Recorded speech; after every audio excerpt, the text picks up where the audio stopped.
So a lot of people out there are curious to get, an up-to-the-minute report on what the sort of status of the program is. You've done, a great job.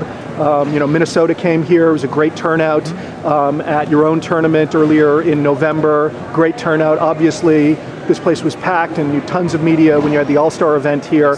How much has that helped, save your program, and where are you at? Well, all those things create a lot of momentum last year. And we were on track to raise our money, our pledge drive. People are giving now for year 2.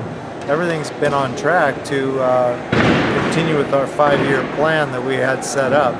The only hurdle really is the school saying that's not good enough. We want 2 years ahead by March 1st, so they won't count any of our pledge drive, our camps, any of the events we were going to do over the 5-year period, even though we'd done so well of setting it all up. Why do you think they're doing that? There's no defensible reason. They don't want us to take up the gym when basketball wants it. There's no reason. They've given no reason other than they just don't want to deal with us. Is gymnastics in the same boat? Gymnastics had a lot of cash contributions, so they got all of theirs in by August 1st, but then they had no 5-year plan. They were going to have to go get more cash. We had reoccurring events and the pledge drive. So we really worked on a 5-year reoccurring system that was in place. Gymnastics are going to have to start over and raise a bunch more cash. So they've got this year paid for, and we're finishing up with our pledge drive. The difference was we had 5 years on paper paid for, and that wasn't good enough. They made it difficult for us for no reason.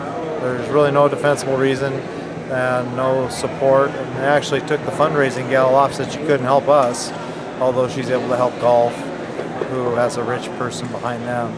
So it kind of put us in a place where now we need basically 2 years ahead, $450,000 would buy us 2 more years. Our pledge drive and everything would keep going, so that would probably add up to year 3, maybe 4. But we need a big influx of money to get us through March 1st at this point. So a bit discouraging. We had to put off our recruiting. We had some tremendous recruits that wanted to come. Last year's recruits were great. So that kind of stalled everything a bit for us. So that's a little frustrating. Having Minnesota come out with Jay Robinson and Brandon and Joe Russell have been great about trying to support the West Coast. And I really appreciate just the fact that they come out and say, hey, what can we do? It makes you feel like you're not just on an island out here in the West all alone. So I appreciate those guys. When we scheduled them, we had about 4 or 5 other guys in the lineup. 3 are sitting in the stands. They're starters that are waiting to be eligible. One guy broke his leg. Another guy had to leave. So our team, we have some young guys in. So we took our lumps tonight, but I hope by the end of the season we'll get several of those guys back and we'll be a lot stronger. But I just appreciate them so much in coming out. That they, a team like Minnesota is ranked 3rd in the country, would fly all the way out here. And we did dial the temperature up a little bit for them because it's snowing there and it's 85 here. So, but that was really encouraging to us. So that's where we're at. To both gymnastics and wrestling, just we need some big time help from outside. And it's not just us. A lot of the schools out here raising almost all their money, and the state's not any better. And they have no plan. The school has no plan for the tuition hikes that are coming, and my fear is the whole school's going to go Division II. They're not going to be able to hold up. There's literally no plan to make a difference, and the president's not stepping up, hasn't for 10 years to help athletics. So that's pretty much across the state.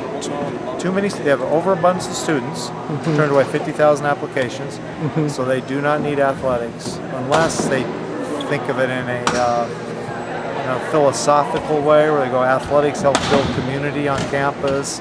It helps our kids feel connected, all these commuter kids, that our athletes tend to be leaders in the future. 95% of the Fortune 500 company CEOs are ex-college and high school athletes. But sad to say, there's nobody here that thinks that way. They don't think of these kids as such valuable assets and let's support them. It's like, it's kind of a sideshow that really on campus. They did a survey on campus out of 30 initiatives that they want to work on. They did a survey which were the top ones. Improving athletics was number 25 out of 30. Wow. So the facilities was number 1. So even though the president might say athletics is important, there are no tangible facts to back that up in 10 years. So that's the situation. It really has nothing to do with wrestling. They don't care about sports. So that's where we're at, and unless we get influx of money, just become a separate corporation, just run with outside money, we're in trouble. Well, I'm sorry to hear that, but a great event tonight, and you're doing a great job. Thank you very much. Yeah, appreciate